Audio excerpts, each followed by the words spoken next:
Simply motivational. Welcome to another episode of the Simply Motivational Podcast. I'm your host, Elise, your favorite optimist. We're thrilled and grateful that you've chosen to bless us with your time.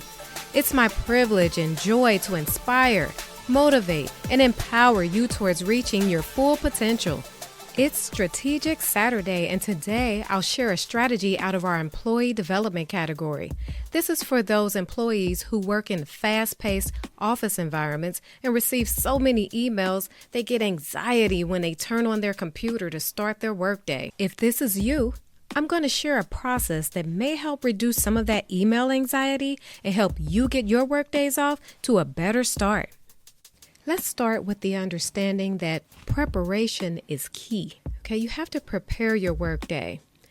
So you get to work, you have your coffee, your water, your smoothie in your hand. You may have a bag or a purse in your hand, and you sit everything down, including yourself. All right, and you look at that computer like you're ready to go to battle. If you don't clock in with your computer, I need you to take a quick moment to put your mind in a relaxed state before you turn your computer on. Make sure you have all of your work tools like your notepad, pens, pencils, and etc. in front of you. If you play music, listen to podcasts, eat breakfast, whatever you do to relax yourself is where you should start. You may already be overwhelmed from fighting traffic on your way to the workplace. Give yourself a quick moment to relax and get your mind right for your workday. Once you're settled in, it's time to turn that computer on. The first thing I suggest you do is check to see if you have any carryover work from the previous day. Then check your voice messages to see if any of the voice messages included work tasks. If so, write those tasks down, and after you've checked your voicemails, it's time to face those emails with a peaceful mindset. Because if you think about it, those emails help you put food on the table. Check to see if any emails came in after your shift ended the previous day and what new emails have come in for the current workday. Now, there is a method of how you actually check your emails. First, you look for junk emails and delete those.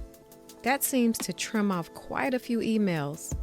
And then next, you check to see if there are some interesting internal communication emails you may want to keep and read later. If there are, just click on them so they are marked as read. At this point, the only emails you should see highlighted as unread are work task requests that you have to complete. If you happen to click on a work task email, you want to remark it as unread so you don't forget that task.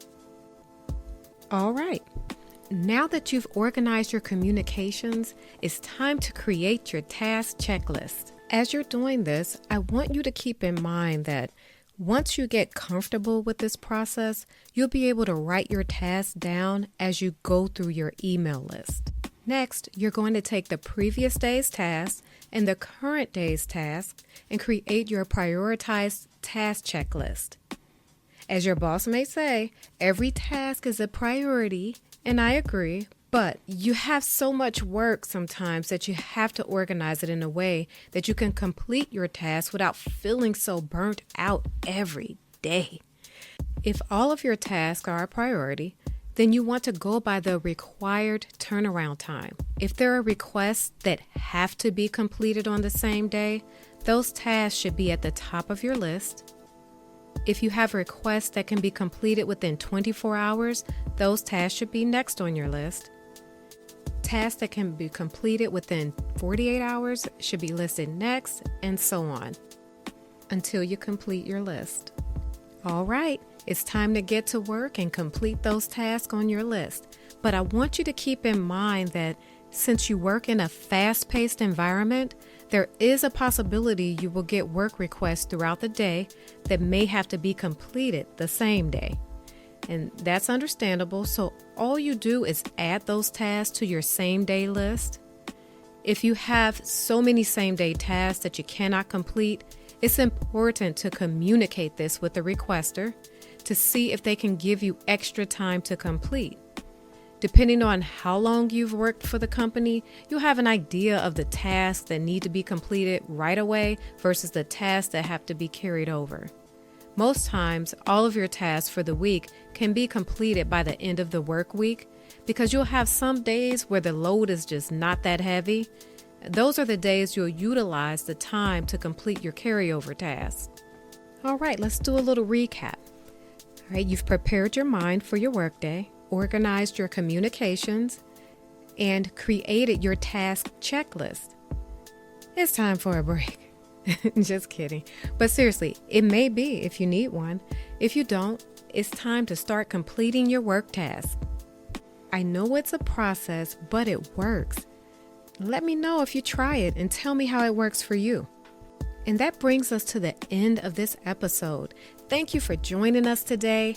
Your time and participation are greatly appreciated.